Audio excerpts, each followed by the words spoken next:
of your head, baby.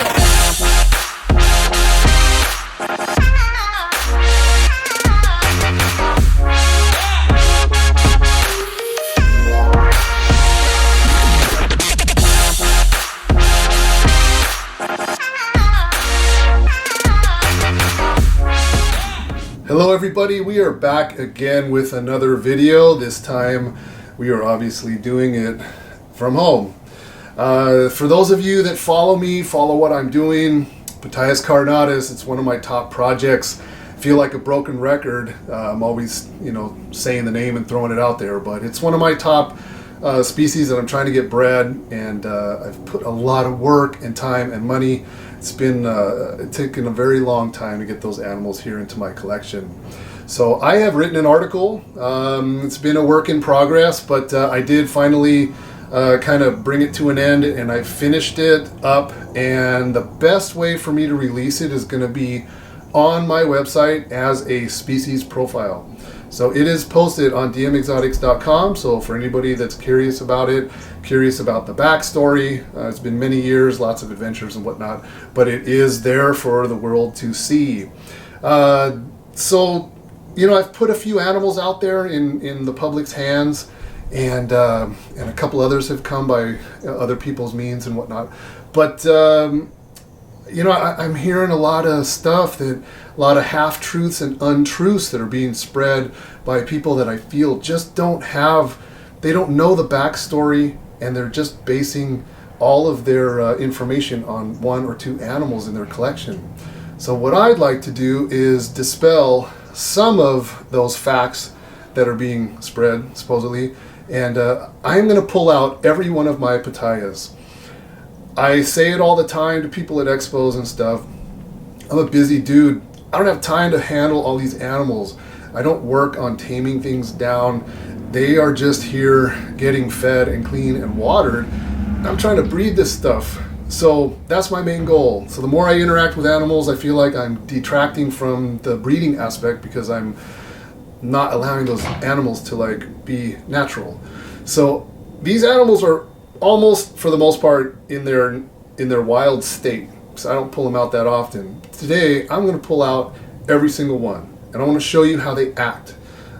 They're not all demons. There's people out there saying that they wouldn't sell them to a particular type of keeper or whatever. You judge for yourself. You watch the video, you judge for yourself. I think it's a fantastic animal, and I'm real excited about it. I'm not here to market it. I'm just here to open people's eyes, because there's a lot of redundancy out there. I feel like people just keep cramming those same mainstream animals down your throat over and over again, and you forget about all this other cool stuff that's out there. That's the purpose of my videos. That's what got me started. So anyway, let's get started. I've got 11 animals in my collection, 12 animals, I'm sorry. I'm gonna pull every one out and check them all out. I'm gonna tell you gender, approximate time in captivity, and even their feeding preferences and all that kind of stuff. So let's get going. So this is animal number one. This is a big male. He is the first animal that I received. Actually, I have another male that came at the same time. They were in the very first shipment. He's super cool. He wasn't like this in the beginning. I would tail these animals, out of precaution. They just turned into monsters. It was something else. They don't like being tailed. You will flip their switch when you do that, and you're going to have a pretty big, robust animal on your hands. It's not going to be real happy with you. So anyway, this is my big boy. He eats anything I offer, and he's the one that if I do put a display at an expo, this is the one that I'll bring out, because I know he's my longest term and he's super cool. All right, male number one. All right, this is male number two. He came also at the same time. We were talking about 2012. So we're going on 4 years plus. The two animals, this one and the one prior, this is what started showing me that there was a lot of variation between these guys. This one has a more gold color to it.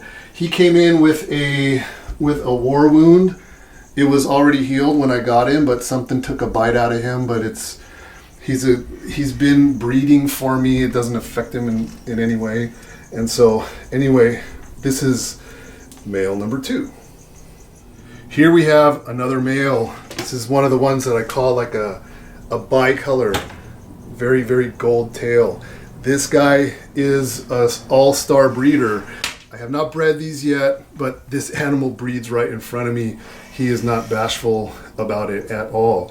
When he first came in, he was frog legs only. He will now eat anything I put in there. So we're definitely getting to a fantastic stage in captivity with this guy here. So another male, number 3. Here is my melanistic.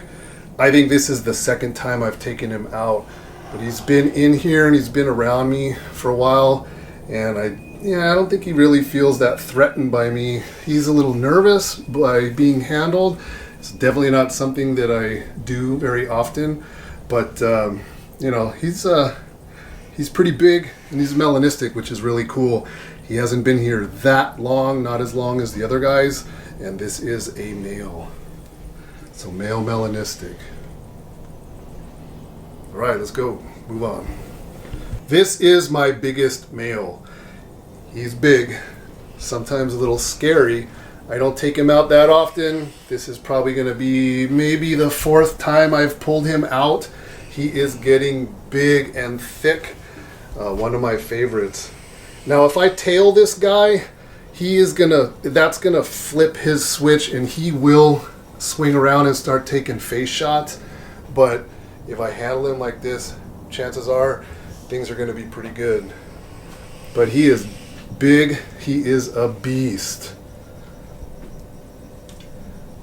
All right, moving on. We're almost about halfway through. Here is another male. Do I have a need for all these males? Not really, but when this guy came, he was the smallest one I had ever seen at that time. He was about 4 feet long.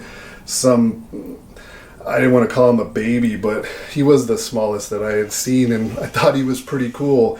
He's growing a lot. He's getting big, but he's perfect condition. Eats anything, and I probably should handle him more to sort of get him to be one of my expo display animals. But anyway, he's cool. I like him. I like all these guys. I know them all. I know all their feeding habits, everything. They're all very individual to me. Here's another one of the bicolored animals. Real nice color. When this guy came, he would only eat frog legs, and it was very sporadic. Now he's starting to eat birds and everything else, and he's grown a lot. I never take this guy out. I hardly ever see him. He's always in the hide box. He's not one of the ones that's out a lot to be seen. So this is kind of like the first time I'm seeing him, and he's just about doubled in size, and I'm really liking that color. All right, so this is a melanistic female. Very, very lucky to get this one. There's been a couple of melanistics out there, but they've all been boys. This is a girl. She's a very finicky eater. She eats every week. She'll eat frog legs, but she's just very shy. She's in the hide box a lot, and she's healthy. She's feeding. That's all good, but I just don't. I'd like to see her really pick up with the feeding, but we're getting there. Haven't had her too long, not like the other ones, so you can see there's a definite difference in the girth and the size and that. So melanistic girl. Female. They don't get too much bigger than this, but this is a girl. So I've been rotating them among all the males, just trying to make it happen. So I'm feeding these guys really heavy. I'm tweaking the food items. I'm doing everything I can, feeding them twice a week, and just keep introducing and reintroducing and all that. So doing our thing, palpating for follicles as I go, and just trying to make it happen. But anyway, female. Another female doing the same exact thing. They all have the same feeding habits, preferences. Actually, there are no preferences. They will eat pretty much anything I put in there. So I'm feeding them heavy, rotating them through the boys. This is a different female.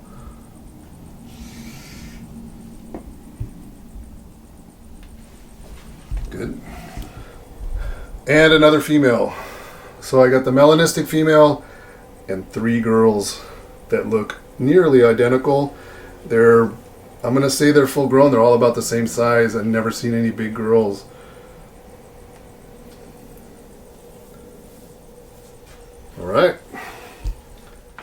All right, and last but not least, this is my little one.